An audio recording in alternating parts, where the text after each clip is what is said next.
Hello दोस्तों, आप सभी को शुभ नवरात्रि हमारी तरफ से। तो हम एक छोटा सा देवी गीत लेके आए हैं आप सबके लिए, तो आप लोग सुनिएगा और फुल वॉच करिएगा। कमेंट बॉक्स में जरूर बताइएगा कि हमारा देवी गीत आप सबको कैसा लगा। अच्छा लगे हमारे चैनल को लाइक सब्सक्राइब शेयर कमेंट जरूर करिएगा।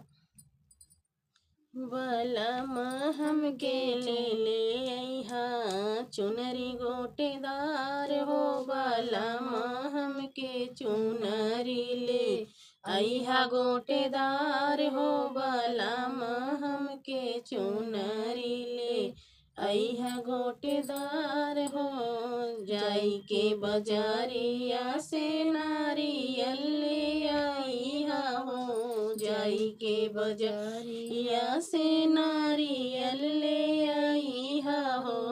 फोड़ल जाई दोनों जाने, फोड़ल जाई दोनों जाने, माई दरबार हो, बलम हमके ले अइहा चुनरी गोटेदार हो, बलम हमके ले अइहा चुनरी गोटेदार हो, बलम हमके ले अइहा। जाई के मालिया से गजरा ले अइहा हो, जाई के मालिया से गजरा ले अइहा हो। गजरा पैरावल जाई, गजरा पैरावल जाई, दोनों जाने साथ हो, बलम हमके ले अइहा चुनरी गोटेदार हो, बलम हमके ले अइहा चुनरी गोटेदार हो, बलम हमके चुनरी ली अइहा गोटेदार हो, बलम हमके चुनरी ली अइहा गोटेदार हो। जाई के कहारा से कलसा ले अइहा हो, जाई के कहारा से कलसा ले अइहा हो।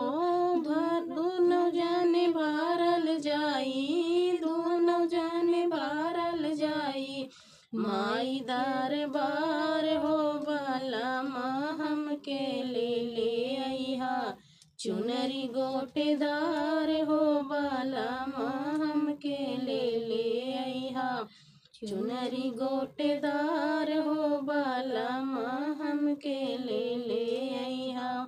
जाई के बजारिया से घिउआ ले अइहा हो, जाई के बजारिया से घिउआ ले अइहा हो। दोनों जलावल जाई, ज्योत जलावल जाई, माई दरबार हो, बलम हमके ले अइहा चुनरी गोटेदार हो, बलम हमके ले अइहा चुनरी गोटेदार हो, बलम हमके ले अइहा। घर घर जाके बालम कन्या ले अइहा हो, घर घर जाके बालम कन्या ले अइहा हो। कन्या जमावल जाई, कन्या जमावल जाई, दोनों जाने साथ हो, बलम हमके ले अइहा चुनरी गोटेदार हो, बलम हमके ले अइहा चुनरी गोटेदार हो, बलम हमके चुनरी ले अइहा गोटेदार हो, बलम हमके चुनरी ले अइहा गोटेदार हो। जाई पंडितानवा से पंडित ले अइहा हो, जाई पंडितानवा से पंडित ले अइहा हो।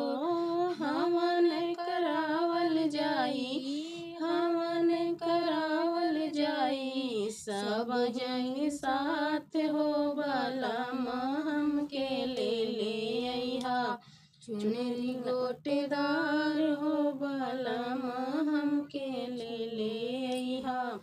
चुनरी गोटेदार हो बलमा हमके चुनरी ले अइहा गोटेदार हो बलमा हमके चुनरी ले अइहा गोटेदार हो।